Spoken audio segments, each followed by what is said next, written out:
How you doing? This is Ed of Neither Real Music, and welcome to our 7th installment of My Funny Valentine by Richard Rodgers and Lorenz Hart. Today we're going to be looking at measures 25 through 29. These measures will look quite familiar as it will be the third time you've seen them. So instead of working on a different method of playing this chord change, we're going to look at a different technique on the guitar used to play it. This method could be considered a swept arpeggio if you decide to take this idea and speed it up significantly faster than how I'm going to show you it. So let's take a look at these chords, and I'll show you how a swept arpeggio works. When doing a swept arpeggio, the angle of your pick against the strings is what's most important. So a swept arpeggio needs to look like the pick is sweeping a floor. So when playing downwards, the point of your pick will be upwards in this direction. And when reversing, you will take your hand and switch it and come back up. So down and up. These notes are also very controlled. Each note in a swept arpeggio has its own life and its own death, and cannot ring into another note. This will happen occasionally, so don't drive yourself nuts trying to perfect it, but know that it is something that you would prefer to avoid. Our first chord in the sequence is our C minor chord, regular bar chord on 3rd fret. If you would like to practice along with these, I have my metronome set to 60 on an 8th note. If you don't want to set it that way, you can do 120 on a quarter note. So I'll count us in and we'll get started. 1, 2, 3, 4.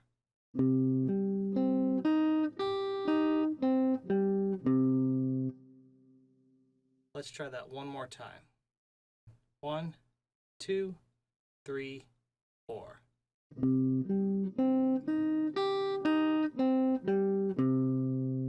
Okay.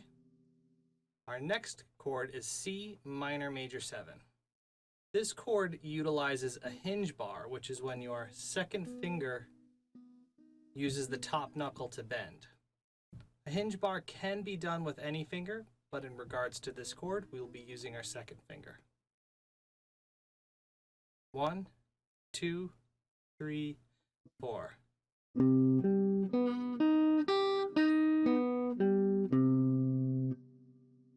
Let's try that again. 1, 2, 3, 4.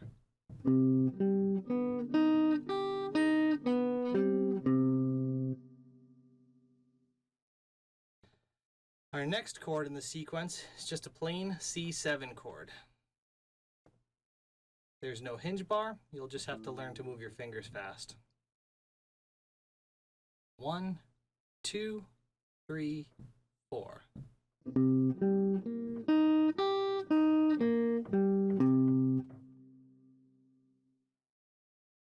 One, 2, 3, 4.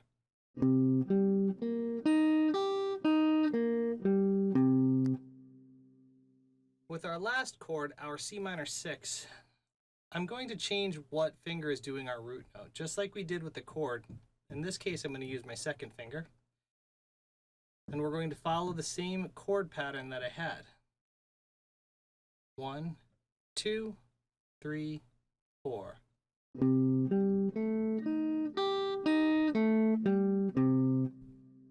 One more time. 1, 2, 3, 4.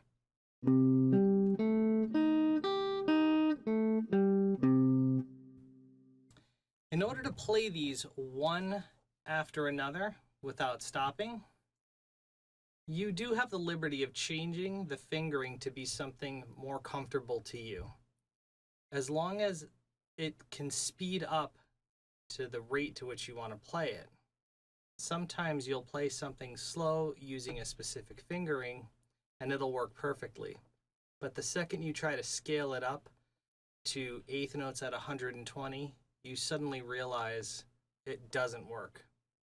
So paying attention to the organization of your fingering plays a huge role in how you do swept arpeggios. Let's take a look at these chords, one right after the other without stopping. So I will count you in, and we can go from there. So let's get our C minor chord ready. 1, 2, 3, 4.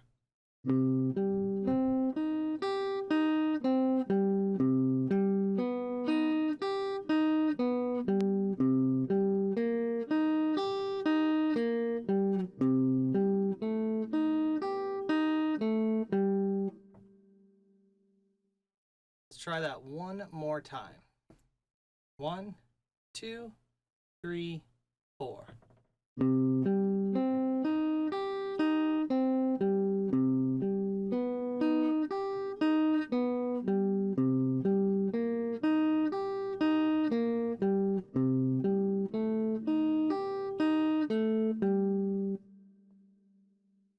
Take your time with this. If you have to slow this idea down, please feel free to do so. Use the music, set your metronome to a pace that is comfortable for you.